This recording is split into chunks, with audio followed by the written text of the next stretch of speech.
Hello everyone, today I'll show you how to change the audio settings in Paralives.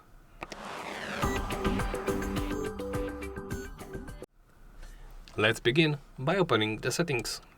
From here, select Audio. Here you can change the overall volume of the game by simply changing the master volume slider.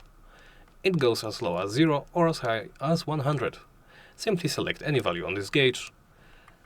And let's move on. There is the music volume. I set it to 50%, but you can set it to whichever value you like. I'll go back for 50. You can also input the values right here by simply typing them in. You can change the volume of sound effects, the volume of voiceover, and volume of ambient sounds. Customize those however you like. And after that, you can simply close the menu.